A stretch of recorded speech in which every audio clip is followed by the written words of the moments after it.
egoizmas. Kodėl tai yra susijęs su egoizmu arba galbūt su jo priešybė, pasistengsiu jums šiandien šiek tiek bent jau paaiškinti.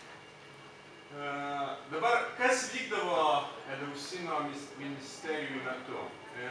Jos trukdavo visą savaitę, gal net daugiau, 9 dienas, vasarą.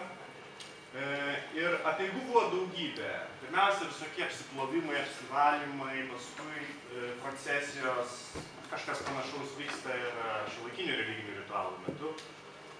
Tik Graikijoje visokius dar nešvankius šūksnius skanduodavo. Matot, Demetra, Persefonė, derlingumas. Suprantu. Ten kur kas laisviau į tos dalykus buvo žiūrima ir netgi jie buvo akcentuojami. Ne veltui sakoma, kad net ten ir vykdavo vadinamosios orgijos kai kada, bet ne apie tai kalba. Kalba greičiau apie dar kitas dalis Eleusino ministerijų. Tai pavyzdžiui, pasnikavimas, irgi žinia, gavėnia, adventas, tokius dalykus žmonės daro. Kikeono gerimas. Žinot, kas yra kikeonas?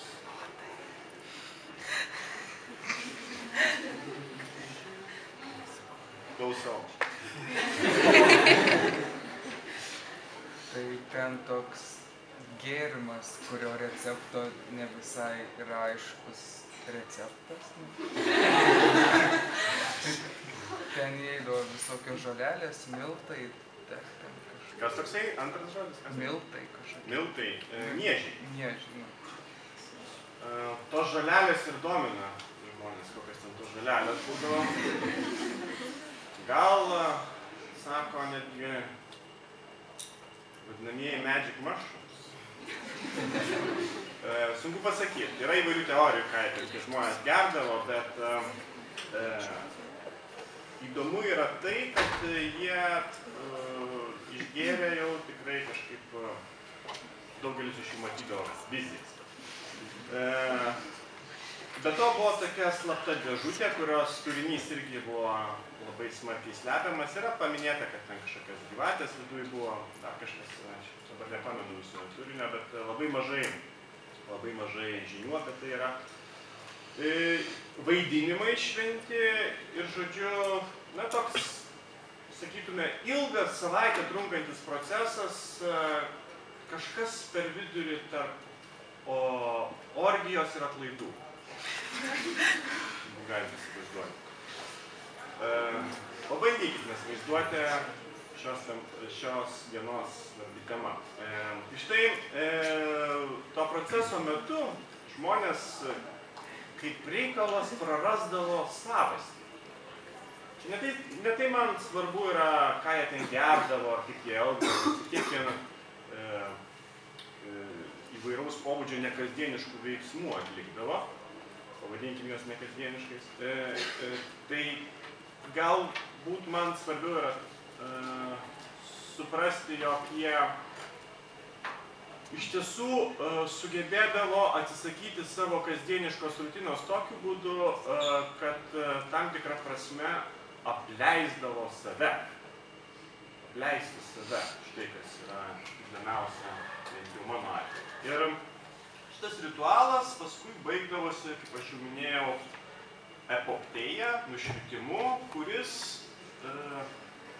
kurio eiga ir kas ten jo turinys būdavo labai kruopščiai slepiamas. Todėl praktiškai apie Eleusino misterijas mes galim pasakyti labai mažai. Ir tai, ką mes galim pasakyti, yra iš tiesų tokie labai paviršutiniški, tokio pobūdžio kaip mano išvedžiojimai, kurie iš tiesų nieko nepadeda suprasti. Bet, kas ten būdavo svarbiausia, ką mes galim vis dėlto suprasti?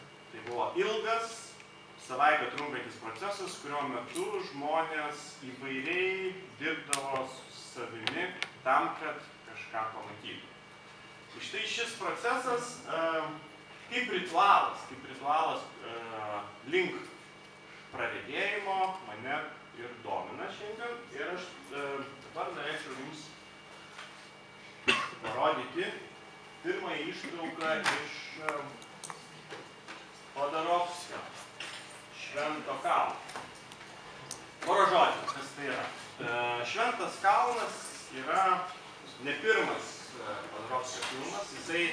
pasirodė labai senai, 73 metais. Bet beveik garantuoju, kad...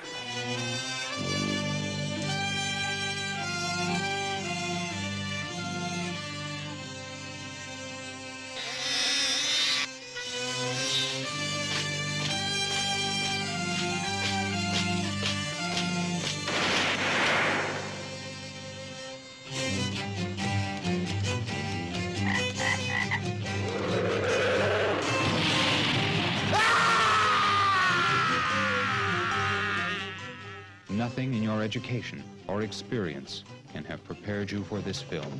Alejandro Jodorowsky's The Holy Mountain.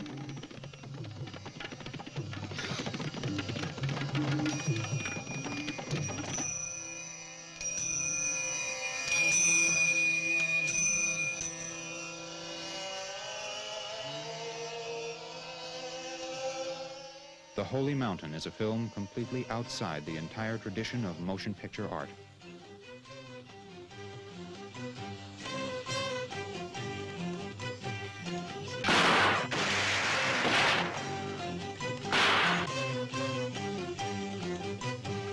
It is outside the tradition of modern theater.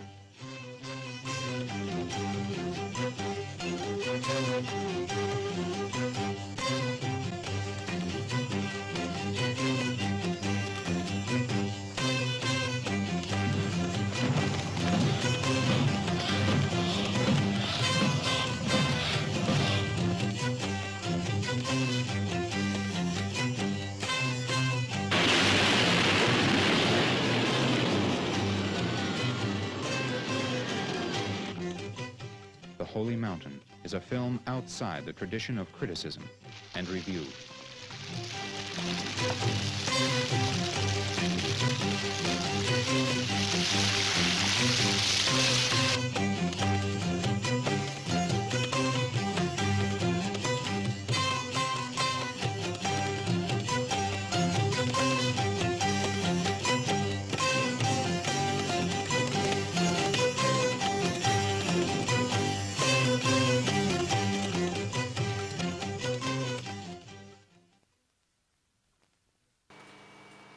Tam tikra reprezentacija, bet jokių būdų netiesioginė. Tema šito filmo yra žmogaus susiliejimas su nemirtingumu. Tai, kas yra, ko gero, yra kiekvienos mistinės praktikos tikslas. Mistika siekia peržengti save. Ir štai čia man ir aiškėja antroji tema, apie kurią aš šiandien noriu kalbėti, yra egoizmo klausimas. Kaip matote, kaip jau minėjau, mistikas turi praeiti tam tikrą procesą, ilgą procesą, kurio eigoje jisai transformuoja, pakeičia save. Neįmanoma įgyti mistinės patirties, jeigu su tavimi nesideda įvairūs keisti dalykai. Mistiniai išgyvenimai visų pirma yra susiję su tai, kas vadinama ekstatika. Ekstazė, irgi iš senovės graikų kalbos kilęs žodis, reiškia išėjimą iš savęs. Tai yra paneigimą. Mistikas yra tas, kuris kažkuria prasme paneigia save. Paneigdamas save, jis susilieja su tuo, kas yra amžina. Ir ta paneigimo tema